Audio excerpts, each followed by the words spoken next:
সম্মানিত উপস্থিতি, বর্তমান পরিস্থিতি এবং প্রেক্ষাপট অনুসারে আজকে যে বিষয়টা আমি আলোচনা করব এটা একটু বেমানান মনে হতে পারে, কিন্তু যেহেতু আমাদের আগে থেকেই ঘোষণা করা ছিল এবং এর আগের জুমায় যারা ছিলেন তারা দেখছেন যে আমি তালাক ডিভোর্স নিয়ে আমি আলোচনা করেছিলাম।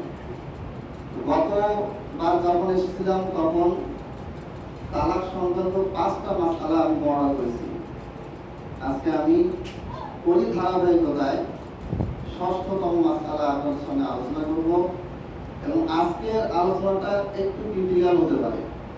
কারণটা হচ্ছে আজকে যে মাসআলাটা বর্ণনা করব এইটাকে কেন্দ্র করে আমাদের দেশে একটা বড় ধরনের একটা ডিফারেন্স পার্থক্য হয়ে গেছে। সেটা কি? সেটা হচ্ছে কোন ব্যক্তি যদি ঋতুবতী অবস্থায় অথবা হায়েজ অবস্থায় তার স্ত্রীকে যদি তালাক দিয়ে দেয়, তাহলে সেটা তালাক হবে নাকি হবে না। বাংলাদেশে, ভারতে, পাকিস্তানে বা যে সমস্ত এলাকাগুলি, যে সমস্ত দেশগুলি হানাফি মাযহাব মতে চলে বা রাষ্ট্র হানাফি মাযহাব মতে বিভিন্ন ফয়সালা দেয়, সেই সমস্ত দেশে বাংলাদেশে মুসলিম পারিবারিক আইন অনুসারে এইটা তালাক হয়ে যায়। অর্থাৎ হায়েজ অবস্থায় যদি কোনো ব্যক্তি যদি তার স্ত্রীকে তালাক দিয়ে ফেলে, তাহলে বাংলাদেশের আইন অনুসারে, হানাফি মাযহাবের অনুসারে এটা কি হয়ে যায়? তালাক হয়ে যায়। আবার আপনি যদি সৌদি আরবের ফতোয়া দেখেন বা বাকি 3 ইমামের ফতোয়া দেখেন বা মুহাদ্দিসদের বক্তব্য দেখেন, তারা বলেছেন যে এটা তালাক হয় না। তাহলে এটা কি হয়ে গেল? একটা জটিল সমস্যা হয়ে গেল। অর্থাৎ একজন ব্যক্তি তার স্ত্রীকে তালাক দিয়েছে কিন্তু বাস্তবে তালাক হয়নি। সে মনে করতেছে তার স্ত্রী তালাক হয়ে গেছে, কিন্তু তালাক হয়নি। এখন যেহেতু স্বামী মনে করতেছে স্ত্রী তালাক হয়ে গেছে, কাজে স্বামী স্ত্রীর কাছ থেকে দূরে থাকতেছে, আর স্ত্রীও মনে করতেছে আমি তো তালাক প্রাপ্ত হয়ে গেছি, তাহলে এখন কি করতে হবে? আমাকে অন্য কোনো স্বামীকে গ্রহণ করতে হবে। অথচ বিয়েটা এখনো ঠিক আছে, তালাকটা এখনো হয়নি। তা আমরা বোঝা গেল যে এটা একটা জটিল সমস্যা। যদি বিষয়টা সুরাহা আমরা করতে না পারি, তাহলে আমরা আমাদের অজান্তেই জেনা করতে থাকবো আর মনে করবো যে আমি তো বিবাহিত।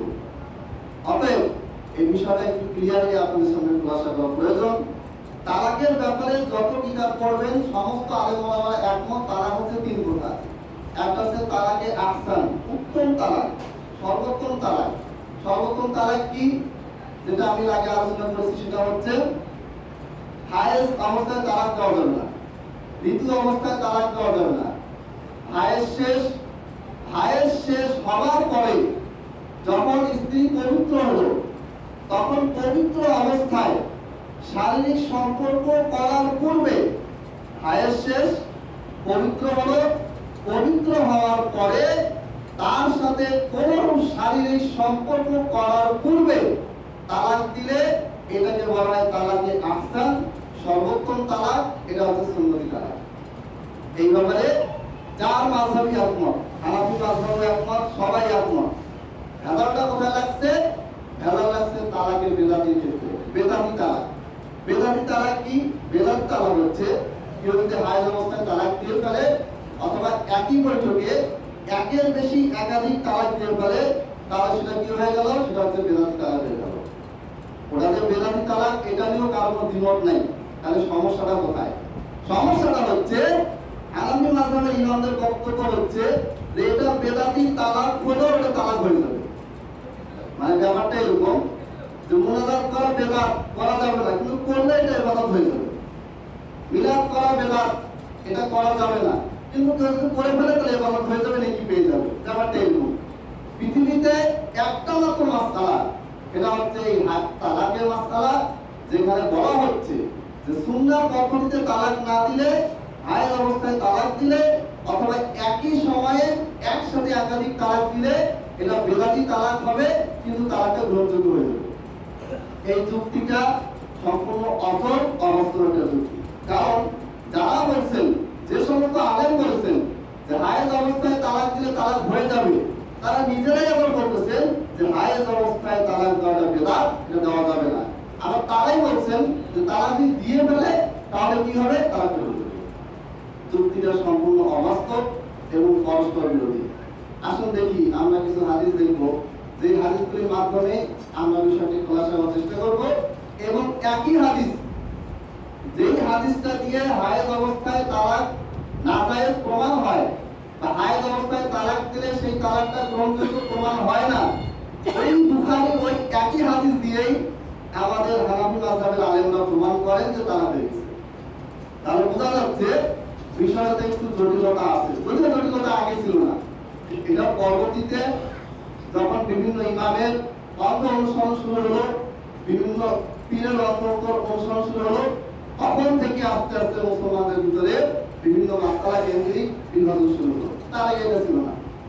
যাই হোক, যে হাদিসটা দিয়ে আমরা প্রমাণ করি যে তালাক হায়েজ অবস্থায় তালাক দিলে, ঋতু অবস্থায় তালাক দিলে তালাক পতিত হবে না, এই হাদিসটা বর্ণিত আছে বুখারীতে 4553 নম্বর হাদিস। কিছু কিছু প্রকাশনীতে এটা আছে 5251 নম্বর হাদিস। আচ্ছা, হাদিসটা কি? হাদিসটা হচ্ছে আন আব্দুল্লাহ ইবনে ওমর রাদিয়াল্লাহু আনহুমা, আব্দুল্লাহ বিন ওমর মুসলিম জামানের দ্বিতীয় খলিফা ওমর রাদিয়াল্লাহু তাআলা আনহুর ছেলে আব্দুল্লাহ তিনি বর্ণনা করতেছেন আন্নাহু তাল্লাকা ইমরাতাহু ওয়া হিয়া হাইদুন, যে আব্দুল্লাহ তিনি বলতেছেন যে আমি আমার স্ত্রীকে তালাক দিয়ে ফেললাম কোন অবস্থায়? হায়েজ অবস্থায়। আমার স্ত্রী হায়েজ অবস্থায় ছিল আর আমি কি করলাম? ওই অবস্থায় আমার স্ত্রীকে তালাক দিয়ে ফেললাম। এখন এই ঘটনা তো আগে ঘটে নাই, সমস্যাটা এখন কি হতে পারে? এরপরে কি করা হলো? আলা হাজি রাসূলুল্লাহ সাল্লাল্লাহু আলাইহি ওয়াসাল্লাম, এই ঘটনাটা নবী সাল্লাল্লাহু আলাইহি ওয়াসাল্লাম জীবিত থাকা অবস্থায় ঘটেছিল।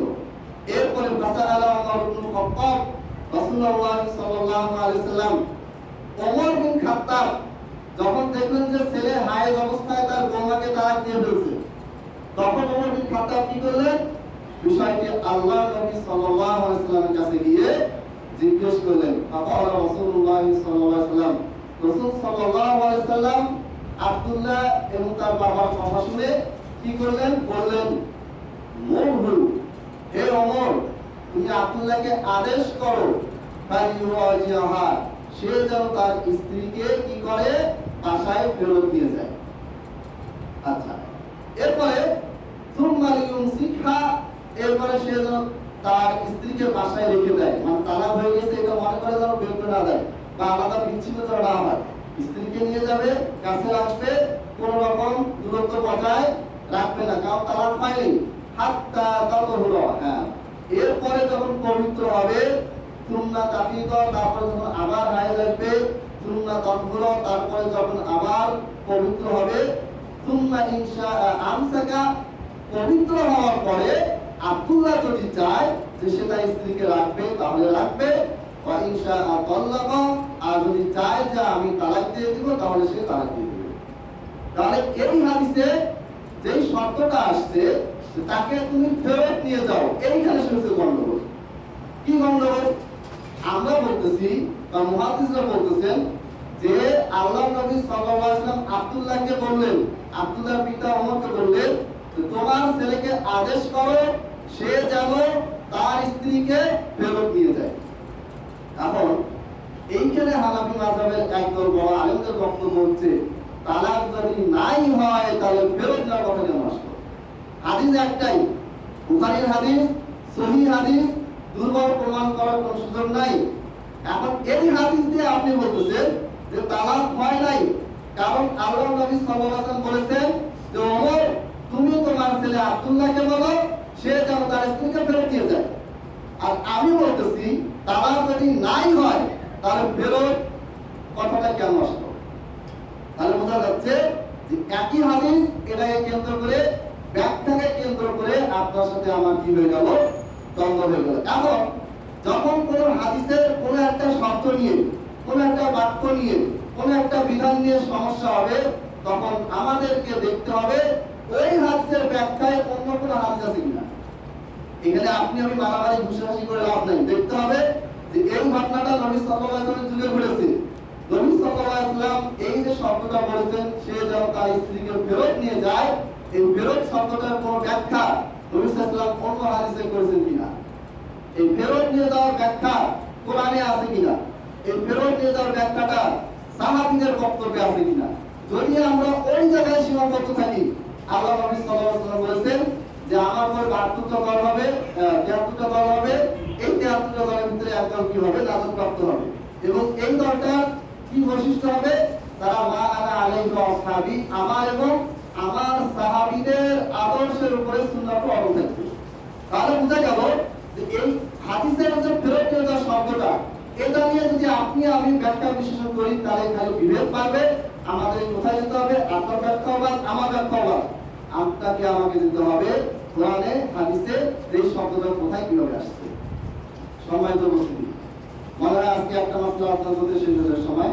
এরপরে দেখেন এটার ব্যাখ্যায় অনেকগুলি আয়াত আসবে, হাদিস আসবে। তার মধ্যে ইমাম ইবনে আব্দুল বার রাহিমাহুল্লাহ, যাকে হাম্বলি মাযহাবের অনেক বড় একজন মুজতাহিদ মনে করা হয় এবং হানাফি মাযহাবের বড় বড় ইমামরাও ইমাম ইবনে আব্দুল বার রাহিমাহুল্লাহকে অনেক সম্মান করেন। ইমাম ইবনে আব্দুল বার রাহিমাহুল্লাহ বলেছেন, জুমহুর উলামায়ে মুসলিমিন, আর অধিকাংশ আলেমদের মতে, আলেম বলতে যে আপনি আমি আজকের কামের পাশে দাওয়ার পাশেই আলেম না, ওই সময় বড় মুহাদ্দিস যারা ছিলেন, বড় ফকিহ যারা ছিলেন, মুজতাহিদ বড় ইমাম ছিলেন, তাদের কথা বলা হচ্ছে যে অধিকাংশ আলেমের মতে ওয়াইন কানা তালাক ওয়াইনদা জামিআইন ফিল হাইদ মাকরুহান বিদআতান গায়রা সুন্নাহ। আর হায়েজ অবস্থায় কেউ যদি তালাক দিয়ে দেয় তাহলে সেটা মাকরুহ হবে, আর ওই সময় তারা মাকরুহ থেকে হারাম অর্থে ব্যবহার করতেন, অর্থাৎ হারাম হবে। হায়েজ অবস্থায় তালাক দিলে হারাম হবে, বিদআতান বিদআত হবে, গায়রা সুন্নাতিন এবং এটা সুন্নাত হবে না। তাহলে যে জিনিসটা কি হলো, হারাম হলো, যে জিনিসটা বিদআত হলো, যে জিনিসটা সুন্নাতের বিপরীত হলো, এটা কেমন করে গ্রহণযোগ্য হয়? এটা কখনোই গ্রহণযোগ্য নয়। এরপরে এটা ইমাম আব্দুল বার বলেছেন, শাইখুল ইসলাম ইবনে তাইমিয়া রাহিমাহুল্লাহ তার মাজমু ফতোয়া 33তম খণ্ডে সবকিছু বিস্তারিত আলোচনা করেছেন। আপনি দেখবেন শাইখুল ইসলাম ইবনে তাইমিয়া রাহিমাহুল্লাহকে দেহবাদী আকীদা, কুফরি আকীদা, এগুলা তার ভিতরে আছে। এই কথাটা সাব্যস্ত করার জন্য আমাদের মাযহাবী ভাইরা খুব বেশি চেষ্টা করে। কারণ কি? কারণটা হচ্ছে ইবনে তাইমিয়া রাহিমাহুল্লাহ তার একটা খণ্ডে, মাজমু ফতোয়া 33তম খণ্ডে এই তালাক নিয়ে যে আলোচনা করেছেন, এই আলোচনা আজ পর্যন্ত দলিল দিয়ে খণ্ডন শব্দ করা হয়নি। যখন দলিল থাকবে না তখন কি হবে? ফতোয়া লাগাও, কাফির বানাও, দেহবাদী বানাও, এই বানাও সেই বানাও। যাই হোক, ইবনে তাইমিয়া রাহিমাহুল্লাহ কি বলেছেন, ওয়াত তালাকুল মুহাররাম, আর হারাম তালাক, হায়েজ অবস্থায় তালাক দিলে যে এটা যে বেদাতি তালাক হচ্ছে হারাম তালাক, লাইসা আলাইহি আমরুল্লাহি ওয়া রাসূলুহু, এই হারাম তালাকের পক্ষে না আল্লাহর কোনো আদেশ আছে, নির্দেশ আছে, না রাসূল সাল্লাল্লাহু আলাইহি ওয়াসাল্লামের কোনো নির্দেশ আছে, ফাহুয়া মারদুদুন। অতএব এই হায়েজ অবস্থায় তালাক দিলে অথবা একসাথে একাধিক তালাক দিলে এই তালাকটা কি হবে? মারদুদ হবে, বাতিল হবে। তাহলে বোঝা যাচ্ছে যে বড় বড় আলেমদের মতে এই হায়েজ অবস্থায় তালাক দিলে তালাক হবে না। অথচ আপনি যদি মনে করেন যে আপনি আপনার স্ত্রীকে হায়েজ অবস্থায় তালাক দিয়েছেন আর মনে করছেন যে বিচ্ছিন্ন হয়ে গেছে, তাহলে পরবর্তীতে মেয়েটা করলো কি, কথা কথা সে আরেকটা ছেলেকে বিয়ে করলো, অথচ আপনার সাথে তার সম্পর্কটা নষ্ট হয় নাই, সে এখনো আপনার স্ত্রী, আর সে সংসার করতেছে আরেকজনের সাথে, ওটা চেনা হচ্ছে না জানার কারণে। অথবা কোনো কারণে শরীর সম্মত অবস্থায় তালাক হয়েই গেছে, কিন্তু আপনি মনে করতেছেন তালাক হয় নাই, তাহলে কি হবে? আপনার স্ত্রীর সাথে আপনি বসবাস করতেছেন, তালাক হয়ে গেছে, কিন্তু আপনি মনে করতেছেন হয় নাই, তখন সেটা কি হচ্ছে? জানা হচ্ছে। এই জন্য এই মাসআলায় খুব বেশি গভীরভাবে আমাদের জানা দরকার। এবং আপনি অবাক হবেন যে বর্তমানে ডিভোর্সের সঙ্গে এত বাড়ছে, আমাদের প্র্যাকটিসিং মুসলিম বলে আমরা নিজেদের দাবি করি, তাদের ভিতরেও ডিভোর্সের পরিমাণ খুব বেশি বেড়ে গেছে। যাই হোক, তাহলে এখন ফেরত নিয়ে যাওয়া, এই শব্দের ব্যাখ্যা কি হতে পারে? ফেরত নিয়ে যাওয়ার ব্যাপারে যেমন একটা আয়াত আছে, সেটা হচ্ছে সূরা বাকারায় আছে, অনেকগুলো আয়াত আছে, একটা বলি, ফাইন তাল্লাকাহা ফালা তাহিল্লু লাহু মিন বাদু হাত্তা তানকিহা যাওজান গায়রা ওয়া ইন ইয়াতারাজাআ ইন যান্না আন ইউকিমা হুদুদাল্লাহ। আল্লাহ তাআলা বলেন যে কোন মেয়ের যদি শরীয়ত সম্মতভাবে তিন তালাক হয়ে যায়, অর্থাৎ ছেলে শরীয়ত সম্মত উপায়ে তালাক দিয়ে ফেললো এবং স্ত্রী টোটালে বিচ্ছিন্ন হয়ে গেল, তখন একটা উপায় আছে, স্ত্রী আবার তার পূর্বের স্বামীর কাছে, যার সাথে সে সংসার করেছিল, তার কাছে ফেরত আসার একটা মাত্র উপায় আছে। সেই উপায়টা কি? সেই উপায়টা হচ্ছে ফাইন তাল্লাকাহা ফালা তাহিল্লু লাহু মিন বাদু হাত্তা তানকিহা যাওজান গায়রা। অর্থাৎ এই মেয়েটা যদি আরেকটা ছেলেকে বিয়ে করে, প্রথমে একজনের সাথে সংসার ছিল, সেই ছেলে তিন তালাক শরীয়ত সম্মত উপায়ে তিন তালাক দিয়ে দিছে, একেবারে তালাকের বায়েন, মানে তালাক হয়ে গেছে, এরা দুজন আজীবনের জন্য বিচ্ছিন্ন হয়ে গেছে, আজীবনের জন্য হারাম হয়ে গেছে। এখন যদি এই মেয়েটা আবার যদি ওই পূর্বের স্বামীর সাথে সংসার করতে চায়, তাহলে উপায় কি? তখন আল্লাহ তাআলা বললেন যে এই মেয়েটা যদি আরেকটা ছেলেকে বিয়ে করে, ফাইন তাল্লাকাহা মিন বাদু হাত্তা তানকিহা, সে যদি আরেকটা ছেলেকে বিয়ে করে, এগুলো আপনি কি মনে করেন দলিল ছাড়া? প্রধান দলিল এটা। কি বলা হচ্ছে? এই মেয়েটা সে আরেকটা ছেলেকে যদি বিয়ে করে, বিয়ে করার পরে যদি সেই দ্বিতীয় স্বামী মারা যায় অথবা দ্বিতীয় স্বামীর সাথে যদি এই মেয়েটার বিচ্ছিন্ন হয়ে যায়, তালাক হয়ে যায়, তাহলে কি হবে? এই মেয়েটা তার প্রথম স্বামীর কাছে ফেরত আসতে হবে।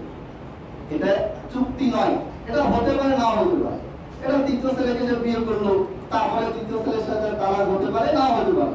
দ্বিতীয় ছেলে বা দ্বিতীয় স্বামী মারা যেতে পারে, নাও মারা যেতে পারে, তো আগে থেকে বলার উপায় নেই।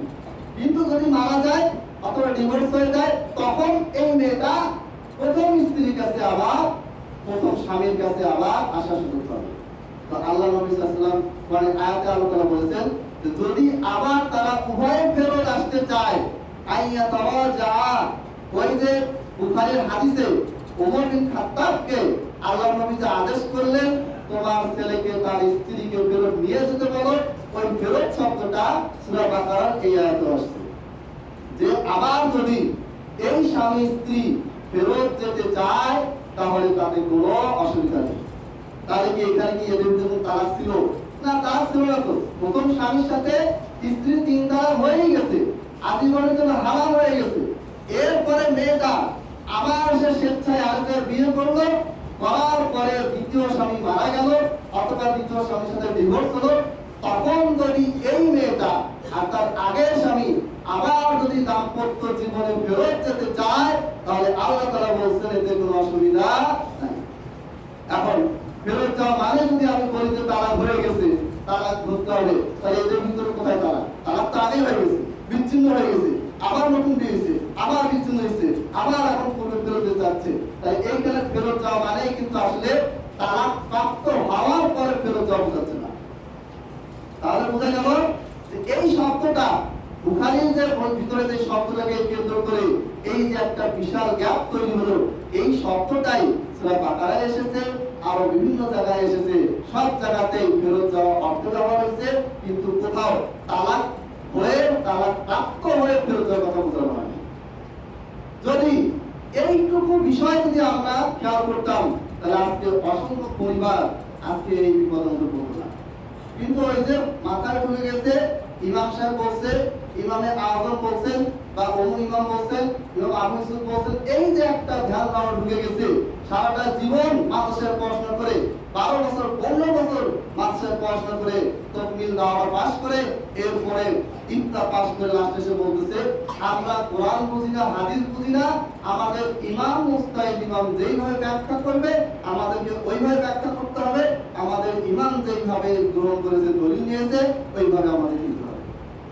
তো এত লেখাপড়া কি দরকার ছিল? এটা রিসালাত বলে না। কিন্তু একটা ব্যক্তি, আমি এখন মাদ্রাসায় পড়লাম 15 বছর 20 বছর, দেওবন্দে পড়লাম, পাকিস্তানে পড়লাম, সৌদি আরবে পড়ে আসলাম, বড় বড় ভার্সিটি পড়ে আসলাম, পড়ে আসে কি বলতেছি আমি মুকাল্লিদ। কার মুকাল্লিদ? আমার ইমামের মুকাল্লিদ। কেন মুকাল্লিদ? কারণ মুস্তাহিদ না।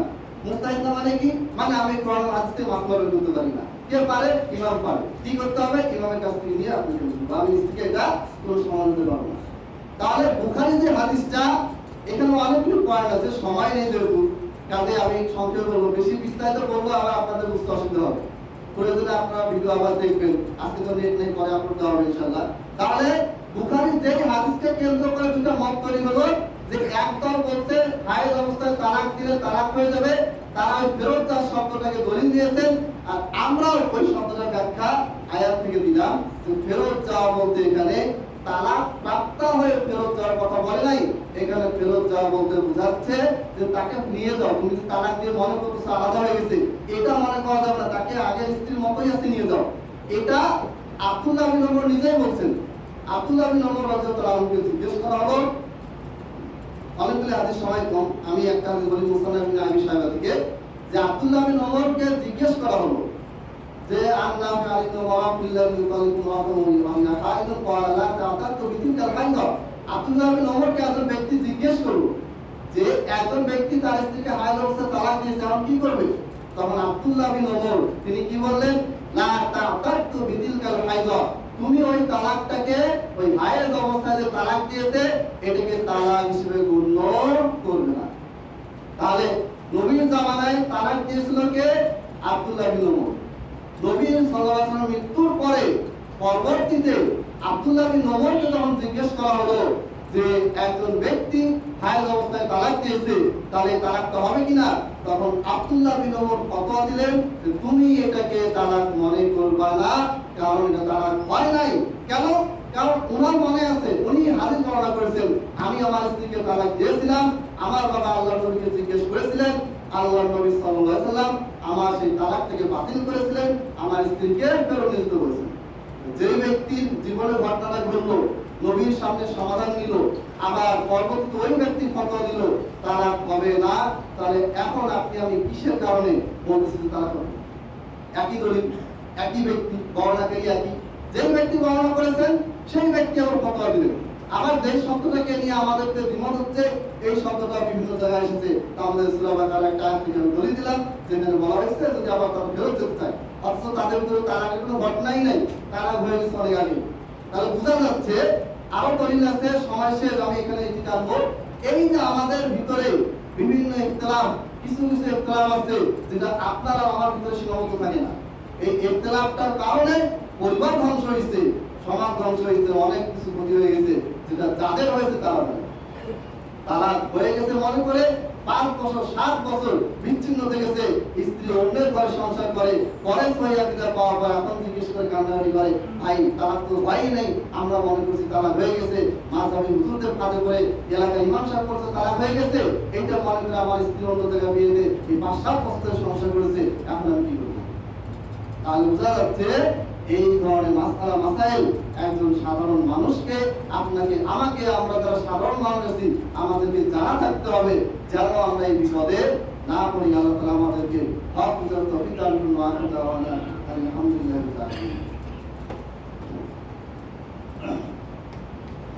আলহামদুলিল্লাহ আলহামদুলিল্লাহ নাহমাদুহু ওয়া নাস্তাঈনুহু ওয়া নাস্তাগফিরুহু ওয়া নাতুবু ইলাইহি ওয়া নাতাওয়াক্কালু আলাইহি ওয়া নাউযু বিল্লাহি মিন শুরুরি আনফুসিনা ওয়া মিন সাইয়্যাতি আ'মালিনা মান yahdihillahu fala mudilla lahu wa man yudlil fala hadiya lahu wa ashhadu an la ilaha illallah wahdahu la sharika lahu wa ashhadu anna Muhammadan 'abduhu wa rasuluhu. اللهم صل على محمد وعلى آل محمد كما صليت على إبراهيم وعلى آل إبراهيم إنك حميد مجيد. اللهم بارك على محمد وعلى آل محمد كما باركت على إبراهيم وعلى آل إبراهيم إنك حميد مجيد. اللهم أحصنا عددا، اللهم أحصنا عددا واكتبهم بددا ولا تلقي منهم أحدا. ربنا لا تجعل